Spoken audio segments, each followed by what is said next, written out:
Very good morning मेरे दोस्तों, मैं रजत स्वागत करता हूं आपका अपने इस यूट्यूब चैनल ज्ञान बिंदु ई लर्निंग पर। स्टूडेंट्स, ज्ञान बिंदु ई लर्निंग पर हम राजस्व लेखपाल के प्रीवियस ईयर पेपर की सीरीज चला रहे हैं और आज मैं आपके लिए लेकर के आया हूं राजस्व लेखपाल 2015 की परीक्षा की सेकंड मीटिंग का पेपर, जो कि 13 दिसंबर 2015 को हुआ था। इन पेपर को कराने के पीछे मकसद ये है कि आप पेपर के लेवल को, पेपर में आने वाले क्वेश्चंस को और पेपर में कहाँ से क्वेश्चंस आ रहे हैं सिलेबस से, वो आपको पता चल जाए। दूसरी बात, आप अपने मन में कोई आंसर, जब मैं आपको क्वेश्चन कराऊं तो आप मन में आंसर सोचिए और देखिए कि आपका स्कोर कितना आ रहा है। अगर आपका स्कोर इन 25 क्वेश्चन में से 22 क्वेश्चन, 23 क्वेश्चन, 20 क्वेश्चन, 21 क्वेश्चन आ रहा है तो आपका स्कोर ठीक है। ठीक है, चलिए शुरू करते हैं। पहला क्वेश्चन हमें दे रखा है कि वह अगले साल आएगा। पहला क्वेश्चन दे रखा है वह अगले साल आएगा। देखिए यहाँ पर ये आएगा पूछ रहा है और पूछ रहा है इसमें कौन सा कारक है। ठीक है, तो आप याद रखिए, जब कोई चीज़ किसी चीज़ से अलग होती है तब होता है अपादान कारक। ठीक है, कई संबंध बताते हैं तो होता है संबंध कारक, लेकिन यहाँ पर कोई चीज़ ऐड हो रही है, आ रही है, और जहाँ पर कोई चीज़ कभी आती है, ठीक है, किसी चीज़ के ऊपर कोई चीज़ आती है तब बोलते हैं अधिकरण कारक। तो यहाँ पर आंसर हो जाएगा आपका अधिकरण कारक। मैं साथ ही साथ आपको जो है टॉपिक्स के बारे में बताता चलूंगा, तो इससे आपको काफ़ी आगे हेल्प मिलेगी। ठीक है, चलिए अगला देखते हैं। उदय शब्द का विलोम छाटिए। उदय शब्द का विलोम छाटिए। उदय शब्द का विलोम छाटिए। तो उदय का विलोम क्या होता है? उदय का विलोम होता है अस्त, है ना। उदय का विलोम अस्त होता है। ठीक है, चलिए नेक्स्ट देखते हैं।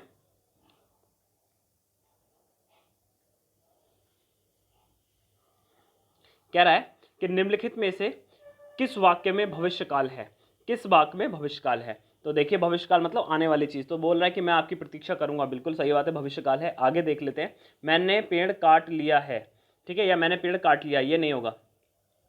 मैं पुस्तक पढ़ने वाला था, ये तो पास्ट हो गया। आभारी हूं, ये भी नहीं होगा, प्रेजेंट का है। ठीक है, तो क्या हो जाएगा आपका आंसर? आपका आंसर हो जाएगा मैं आपकी प्रतीक्षा करूंगा। ये हो जाएगा आपका भविष्यकाल का उदाहरण।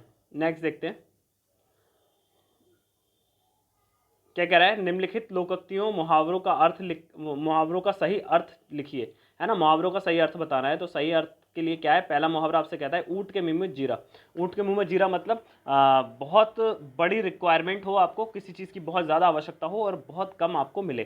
ठीक है, तो देखते हैं। बहुत अधिक खाने वाले को बहुत कम देना, जानवर को दवाई देना, जानवर को दवाई देना नहीं होगा, बड़े प्राणी को सांत्वना देना भी नहीं होगा, बहुत बड़े प्राणी का भोजन बनना, ये भी नहीं होगा। तो बेटा क्या हो जाएगा? बहुत अधिक खाने वाले को कम देना, यहाँ पर इसका आंसर हो जाएगा। ठीक है, तो ऑप्शन नंबर ए आपका बिल्कुल ठीक हो जाएगा। चलिए नेक्स्ट देखते हैं।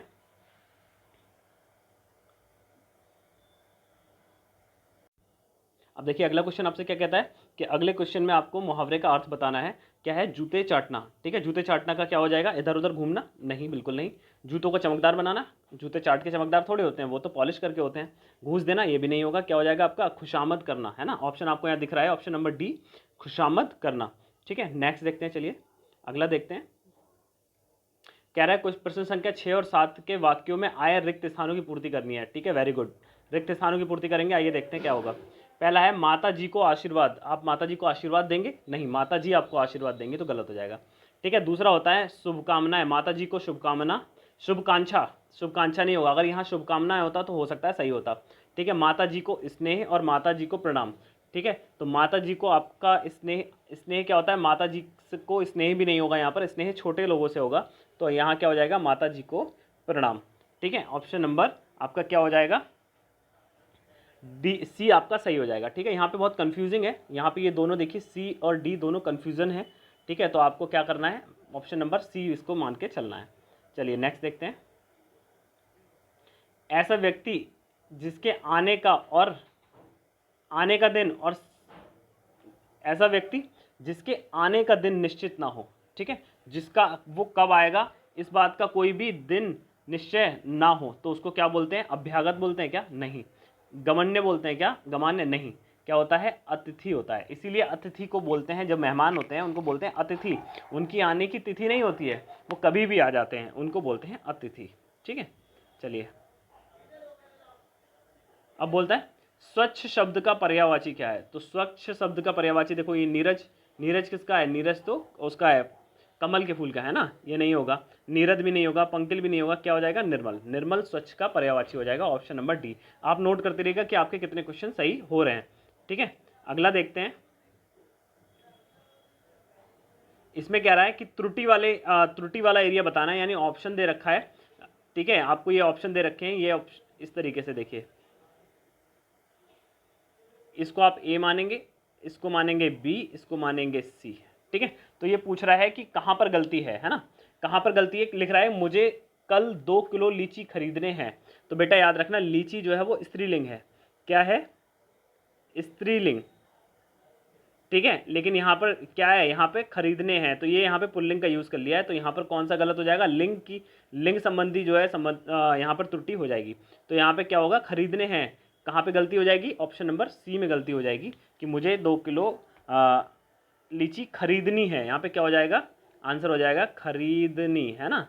लेकिन आपसे ये नहीं पूछा है कि सही क्या होगा, आपसे इतना पूछा है कि गलती कहाँ है, तो हमने गलती बता दी।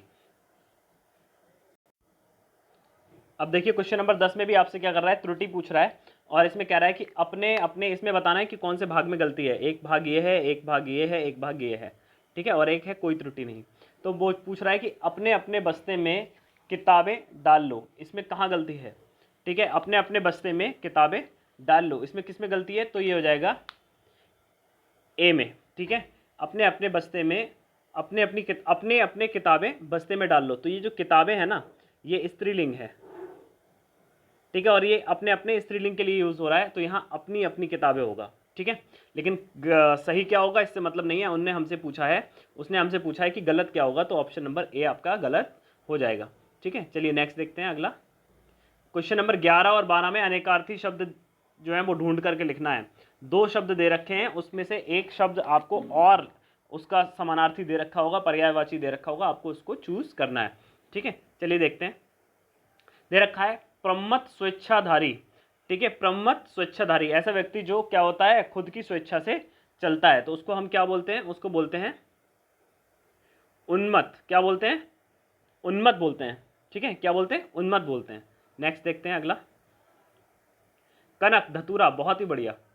धतूरे के बहुत सारे मीनिंग हैं, ठीक है, कनक के बहुत सारे मीनिंग है। तो कनक का एक मीनिंग होता है धतूरा, दूसरा मीनिंग होता है सोना, ठीक है। और कुछ लोग गेहूं के लिए भी इसका यूज करते हैं, ठीक है। तो बहुत सारे यूज निकल करके आते हैं, लेकिन हमारा यहाँ पर दे रखा है क्या, सोना, तो ऑप्शन नंबर डी हमारा बिल्कुल सही हो जाएगा, कनक का मतलब सोना। नेक्स्ट देखते हैं, अब हमसे पूछ रहा है संधि विच्छेद, संधि विच्छेद पूछ रहा है ना, तो देखते हैं क्या होगा। रीत्य अनुसार, क्या है, रीत्य अनुसार, तो यहाँ पर देखिए आपका क्या हो जाएगा, रीति प्लस अनुसार, रीतु प्लस अनुसार, रीत्य प्लस अनुसार, या रीत प्लस अनुसार। तो याद रखना बेटा, इस तरीके की चीज कभी भी आएगी तो यहाँ पर क्या हो जाएगा, रीति प्लस अनुसार, अनुसार यहाँ पे ई प्लस आ वाला बनेगा, क्या बनेगा, ई प्लस आ बन के रीत्य अनुसार हो जाएगा, यानी यहाँ पर ई प्लस आ, और ई प्लस आ किस में होता है,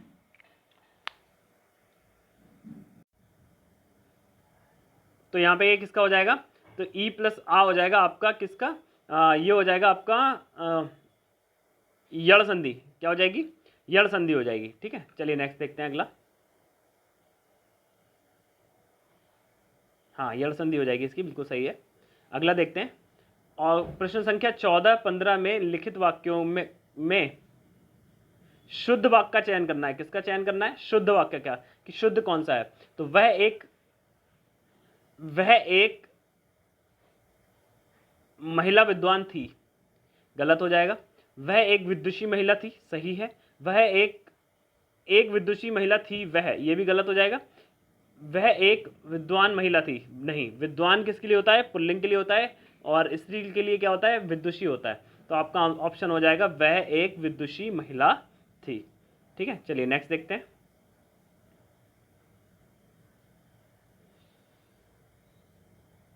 हाँ क्या रहा है, वह प्रमाण सहित, वह प्रमाण सहित,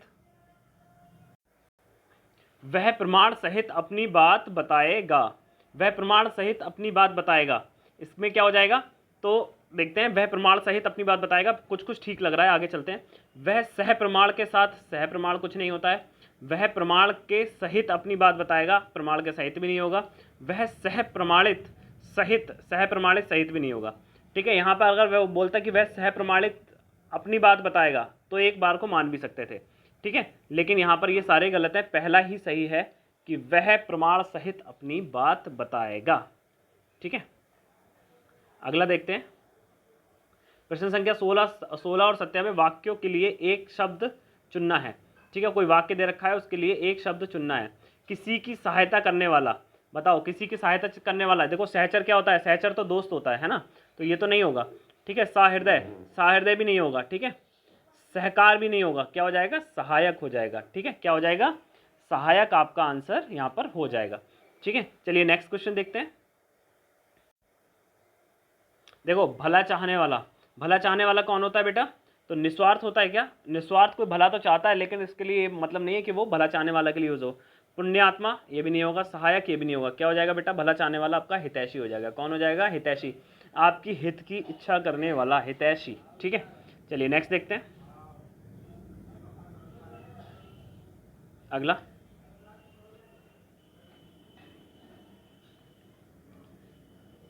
अब यहां पर आपको रस पहचानने के लिए बोल रहा है, रस पहचानने के लिए बोल रहा है, और यहां पर देखिए क्या है,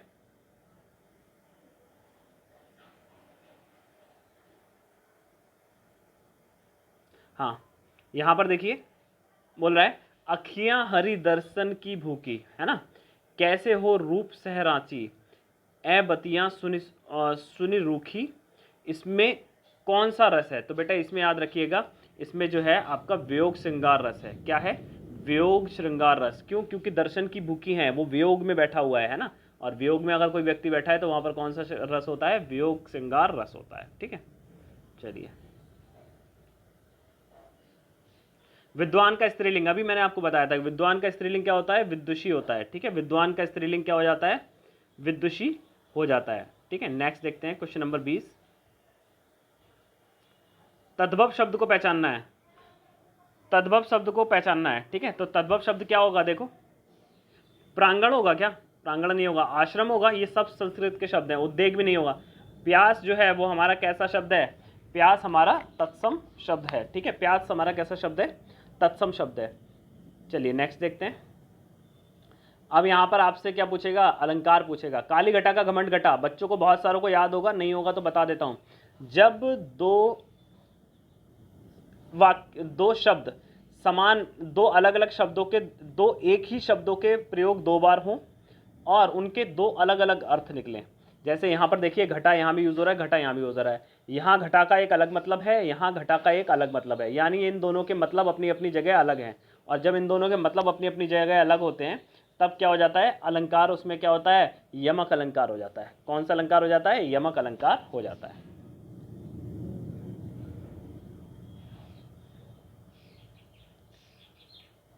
अब आपसे पूछ रहा है कि चाकू शब्द का बहुवचन क्या होगा, चाकू शब्द का बहुवचन क्या होगा।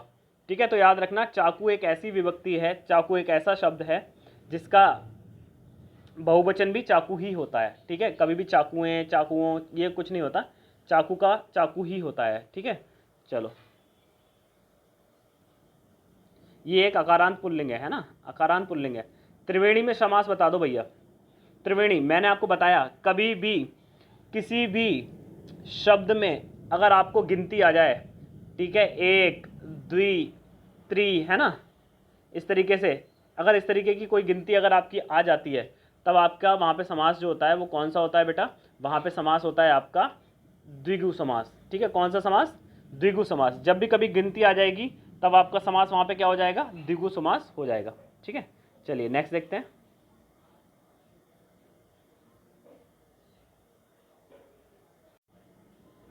यहाँ देखिए, निम्नलिखित वाक्यों में से तत्सम शब्द का चयन करें, निम्नलिखित वाक्यों में से तत्सम शब्द का चयन करें। तत्सम देखो, तीखा, तीखा बेटा तद्भव है, तीक्ष्ण का। ठीक है, इसका जो तत्सम होगा वो क्या हो जाएगा, तीक्ष्ण होगा, ऐसे करके लिखते हैं, है ना, तीक्ष्ण, है ना, तीक्ष्ण हो जाएगा इसका, तो ये तीक्ष्ण तो होगा नहीं। अब बात आती है अटारी, अटारी भी नहीं होगा यहाँ पे, अटारी तद्भव शब्द है। ठीक है, गहरा, गहरा भी तद्भव शब्द है, तो आपका क्या बचा, निकृष्ट। निकृष्ट कैसा शब्द है, तत्सम शब्द है। निकृष्ट कैसा है, तत्सम शब्द है। चलिए नेक्स्ट देखते हैं अगला।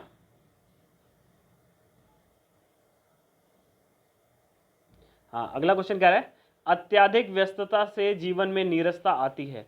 ठीक है, तो इसका जो अत्यधिक लिखा हुआ है इसका शुद्ध रूप बताइए। तो अत्यधिक का शुद्ध रूप बहुत बार पूछा जाता है, आपको याद रखना चाहिए, आ आधा ता, या फिर आता है धा और फिर का।